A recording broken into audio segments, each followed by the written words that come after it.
Bonjour, soyez les bienvenus pour votre émission politique du dimanche matin sur France 3 Paris, Île-de-France. Notre invité de ce nouveau numéro de Dimanche en politique, Éric Coquerel, député La France Insoumise de Seine-Saint-Denis. Bonjour, Éric Coquerel. L'actualité, nous avons une nouvelle fois parlé du grand H cette semaine avec le scandale Orpea, ce groupe privé qui gère plus de 370 établissements pour personnes âgées dépendantes en France. Une enquête flash a été menée par l'ARS dans un EHPAD situé à Neuilly après les révélations d'un livre enquête de Victor Castanel et Fossoyeur, dans lequel il pointe de graves dysfonctionnements, rationnement des repas, de la prise en charge médicale des résidents ou encore des soins d'hygiène. Est-ce que vous êtes étonné par ce scandale ? Non, pas du tout. Vous savez, à l'Assemblée, il y a déjà eu des missions, notamment notre collègue Caroline Fiat du groupe France Insoumise, qui était aide-soignante dans un EHPAD, donc elle sait de quoi elle parle, qui avait fait une mission flash avec une autre collègue et qui avait relevé tous les problèmes qu'on indique. Donc malheureusement, on sait que ce scandale, c'est-à-dire qui à certains moments peut être assimilé à de la maltraitance, est malheureusement fréquent dans des EHPAD, notamment de ce groupe, pas que. Et je crois que ça révèle le problème de la manière dont on traite le grand âge dans ce pays. Yannick Jadot souhaite ne plus donner d'autorisation à des EHPAD privés, surveiller ceux qui sont déjà existants et tout mettre sur l'associatif et le public. Est-ce que vous êtes d'accord avec lui ?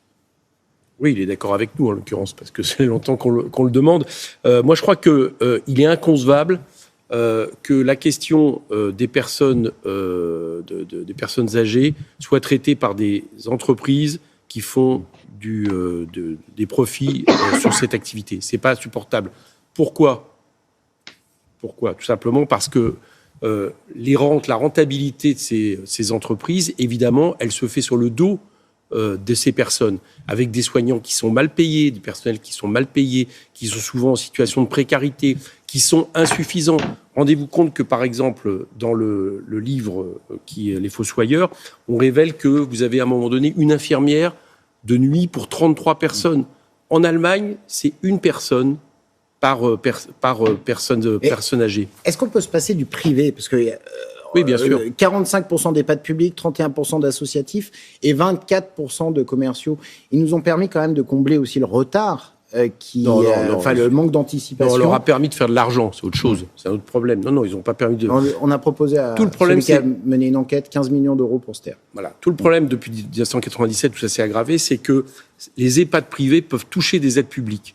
Donc non seulement ils font de l'argent, mais ils touchent des aides publiques. Et donc à partir de là, leur part dans la totalité des EHPAD s'est considérablement accrue. Maintenant, ils sont plus du quart des EHPAD.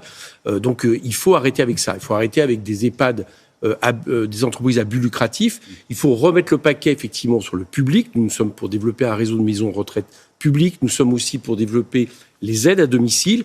Et ça implique des moyens, beaucoup plus qu'il n'a été donné. Nous, on pense qu'il faut 10 000 personnes recrutées dans les EHPAD, plus de 210 000 dans la totalité de la question de l'aide à domicile et des personnes âgées, ce qui équivaut au moins à 10 milliards d'euros, mais dans le public. Arrêtons avec ces entreprises qui font de l'argent et qui malheureusement font souffrir, pour certaines, les personnes de nos aînés. La question de la flambée des prix de l'énergie, c'est beaucoup plus cher de faire le plein actuellement, beaucoup plus cher de se chauffer, avec des conséquences sérieuses sur le pouvoir d'achat. Le gouvernement a versé un chèque inflation de 100 euros au mois de décembre à 38 millions de Français. Et récemment, il a décidé de relever le barème d'indemnité kilométrique de 10% pour les Français qui déduisent de leurs impôts leurs frais professionnels. Est-ce que c'est une mesure suffisante selon vous ? Non, c'est une usine à gaz. Voilà, c'est vraiment une usine à gaz, puisque ça reporte sur les entreprises un système compliqué, les chefs d'entreprise le disent d'ailleurs, alors même que dans le même temps, on ne bloque pas les prix. Donc toute mesure qui sont mises sur la table, tant qu'on ne bloque pas les prix, sont en réalité très vite, dévorées par l'augmentation des prix. C'est vrai de l'indemnité inflation à 100 euros qui a été donnée pour les personnes qui gagnent moins de 2 000 euros par mois.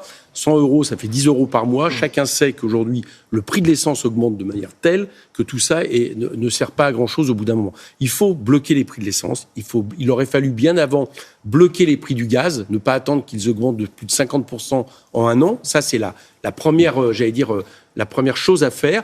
Et à long terme, il faut revenir sur la concurrence, sur l'ouverture à la concurrence. Alors, pour EDF, par exemple ? Mais bien sûr. Parce que là, EDF, le gouvernement a bloqué à 4% la hausse des prix de l'électricité, alors qu'on On imaginait plutôt une hausse de plus de 45%. De 45%. Alors, soyons exacts. Il se donne pour objectif plus 4% fin février. D'accord ?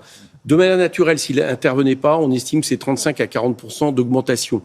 Mais il le fait de telle manière que je ne vois pas très bien comment ça va tenir. Et notamment sur le dos d'EDF, qui va être obligé de vendre à prix perdant, enfin assez concurrent. L'électricité moins chère, voilà. à prix bas. Voilà. Ils sont obligés d'augmenter le volume d'énergie vendu à prix bas à des concurrents. Donc pour EDF, pour l'entreprise publique EDF, c'est absolument terrible. On estime que les pertes vont être colossales. Et tout ça ne peut pas tenir. On voit bien que ça ne 7 à 8 milliards d'euros. Voilà, 7 à 8 milliards d'euros. Donc vous vous rendez compte pour une entreprise comme EDF. Donc il faut arrêter avec l'ouverture à la concurrence. L'ouverture à la concurrence, en 10 ans, c'est plus 80% du prix du gaz, plus 60% du prix de l'électricité. Et tout ça pour quelque chose qui, vous le voyez vous-même, oblige à des espèces d'usines à gaz, de bricolage qui ne sont pas tenables. Donc, je répète, blocage des prix, augmenter le pouvoir d'achat des Français, notamment par l'augmentation des salaires, faire en sorte que si on baisse l'énergie, ça soit plutôt sur les dividendes des entreprises du secteur. Total, c'est 8 milliards de dividendes l'an dernier. Vous voyez, il y a de quoi faire. Et puis, à long terme, arrêter avec l'ouverture à la concurrence, arrêter aussi, projeter aussi le développement du 100% renouvelable, parce que dans le prix de l'électricité qui augmente, il y a aussi tous les problèmes techniques des centrales nucléaires en ce moment. Avec Jadot et Mélenchon, le prix de l'électricité va doubler, voire tripler. C'est Fabien Roussel, le candidat communiste à la présidentielle. Mais ça, c'est la version de Fabien Roussel. Vous me permettrez de penser que c'est pas la réalité. Non, bien sûr que non. Fabien Roussel est même plus extrême que les études qui ont été faites par RTE dans les scénarios qui se sont donnés, où pour la première fois, RTE estime qu'il y a un scénario possible 100% renouvelable, ce que dit par exemple une association comme Négawatt depuis longtemps, ce que nous disons aussi. Vous savez, dans le nucléaire, on ne compte pas par exemple le prix des carénages là, qui va commencer, où on estime que c'est entre 80 à 150 milliards d'euros qui vont être dépensés. La facture va naturellement flamber. On ne compte pas le fait aussi qu'il va falloir traiter pendant des centaines de milliers d'années des déchets dont on ne sait pas quoi faire pour éviter leur dangerosité, sans compter le fait que malheureusement, si on continue le nucléaire, la France ne sera pas indemne pendant des dizaines d'années d'une catastrophe nucléaire. Et là, je vous assure que ça va coûter très cher. Un mot sur la dette, elle a explosé. On en est à 2 834 milliards d'euros. On a pris 72 milliards en un trimestre. C'est 116% du PIB français. Une partie de cette dette est détenue par la Banque Centrale Européenne. C'est cette dette-là que vous souhaitez effacer. Vous l'expliquez dans un livre qui est sorti en octobre dernier, intitulé « Lâchez-nous la dette ». C'est aux éditions de l'Atelier. Comment vous faites pour effacer cette dette ? On peut vraiment l'effacer, cette dette ? Oui, parce que justement, contrairement à ce que dit M. Macron il y a encore quelques temps, elle n'est pas sur les marchés financiers. Voilà. Elle est détenue par nous-mêmes. Elle est détenue par nous-mêmes. La Banque Centrale Européenne a décidé ça. Et donc, chez nous, c'est la Banque de France qui détient environ 20% de notre dette. Donc, on peut l'effacer, soit en la transformant en dette perpétuelle avec des taux négatifs, même des économistes libéraux le proposent, soit ce que je propose en l'annulant purement et simplement, c'est une question d'émission monétaire. Ça provoquerait un tout petit peu d'inflation. Mais alors, je vous assure que c'est bien préférable parce que se prépare à faire M. Macron, c'est-à-dire obliger à des baisses de dépenses publiques drastiques pendant des années pour payer cette dette avec toutes les conséquences que ça a sur les mécanismes de solidarité, sur l'État, ce dont tous nous avons souffert avant la crise du Covid et qui a mis le pays dans la situation où elle a été. Il faudra obtenir l'accord des Européens et pour les Allemands. Non, vous savez. C'est contraire au traité. Vous connaissez notre stratégie. Lisbonne. Notre stratégie, c'est que nous désobéissons au traité européen pour appliquer la politique que les Français nous auront appelés à faire. L'émission monétaire, c'est la Banque Centrale Européenne. Mais non, pas du tout. L'émission monétaire, c'est la Banque de France. Chaque banque nationale a encore, heureusement, l'exclusivité de son émission monétaire. C'est évidemment une désobéissance, vous avez raison, mais nous l'assumons.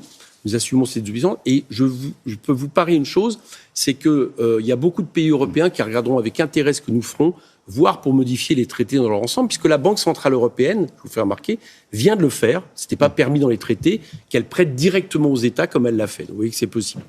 La primaire populaire, il reste encore quelques heures pour aller voter. On connaîtra les résultats ce soir à 19h. Est-ce que vous avez voté, vous ? Pour investir Madame Taubira, non, ça ne me concerne pas. Vous auriez pu voter Jean-Luc Mélenchon. Non, mais nous, on a dit depuis longtemps qu'on n'allait pas concourir à une primaire qui entend remettre tout à plat à maintenant, on est à combien 80 jours environ un peu plus de 80 jours du premier tour. Enfin, c'est pas sérieux. D'accord. Et quand pour gouverner le pays, il faut un programme. Pour gouverner le pays, il faut un programme. Il faut essayer d'être majoritaire. Vous remarquerez que nous mettons tout en œuvre pour l'être. On est plutôt bien placé par rapport à d'autres candidats de gauche pour espérer être au deuxième tour. Donc tous nos efforts sont concentrés là-dessus. Donc on ne va pas, j'allais dire, tout remettre à plat et surtout faire une primaire entre des gens dont nous savons qu'il y a des différences importantes. Par exemple, je viens de vous en citer une sur l'Europe et qui, aujourd'hui, par exemple, je prends M. Jadot, je prends Mme Hidalgo, je prends même Mme Taubira, ne sont pas capables pour l'instant de dire qu'ils appelleraient à voter pour Jean-Luc Mélenchon au deuxième tour face à, par exemple, M. Macron. Donc vous voyez bien que tout ça n'a pas de sens. Et la primaire particulièrement nous semble quand même un peu curieux, cette histoire d'imposer à des candidats d'être candidats alors qu'ils ne le souhaitent pas.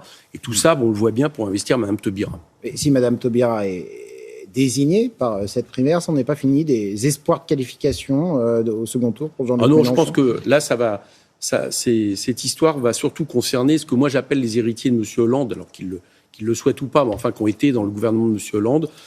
Et on voit bien que dans les sondages, c'est entre ces personnalités que ça se redistribue. Pour l'instant, a priori, ça ne nous concerne pas trop parce que nous assumons le fait qu'il faut rompre avec le système et non pas s'en accommoder. Est-ce qu'il y aura un accord pour les législatives en Seine-Saint-Denis avec les communistes? Vous détenez, les deux formations qui formaient le Front de gauche, autrefois détiennent 7 circonscriptions sur 13. Est-ce que vous avez essayé de ne pas vous neutraliser? Déjà, ça serait peut-être bien de ne pas se concurrencer sur nos sortants. Ça serait déjà une chose. Ce que proposent les communistes, d'ailleurs, même au niveau national, ce que nous examinons. Maintenant, il y a deux choses. D'abord, moi, je préférerais quand même, à un moment donné, que la raison revienne. C'est-à-dire qu'on essaye de se qualifier ensemble pour le deuxième tour des présidentielles. Et j'espère que les voix qui partiront vers M. Roussel n'empêcheront pas Jean-Luc Mélenchon d'être au deuxième tour. Parce que jusqu'à maintenant, les communistes ont toujours essayé de construire des majorités de rupture et de gouvernement. Ça, c'est la première chose. La deuxième chose, c'est que pour imaginer un accord quelconque avec le Parti communiste, il faudrait peut-être, par exemple, que M. Roussel dise clairement qu'en cas de deuxième tour où M. Mélenchon est qualifié, il appellerait à voter pour lui. Même lui, je ne l'ai pas encore entendu dire ça. Et puis, troisièmement, je pense que la meilleure solution, y compris pour des accords avec des députés communistes, y compris en Seine-Saint-Denis, où nos rapports sont bons, avec Marie-Georges Buffet, Stéphane Peu, ça serait éventuellement qu'on ait le même candidat à la présidentielle pour l'instant.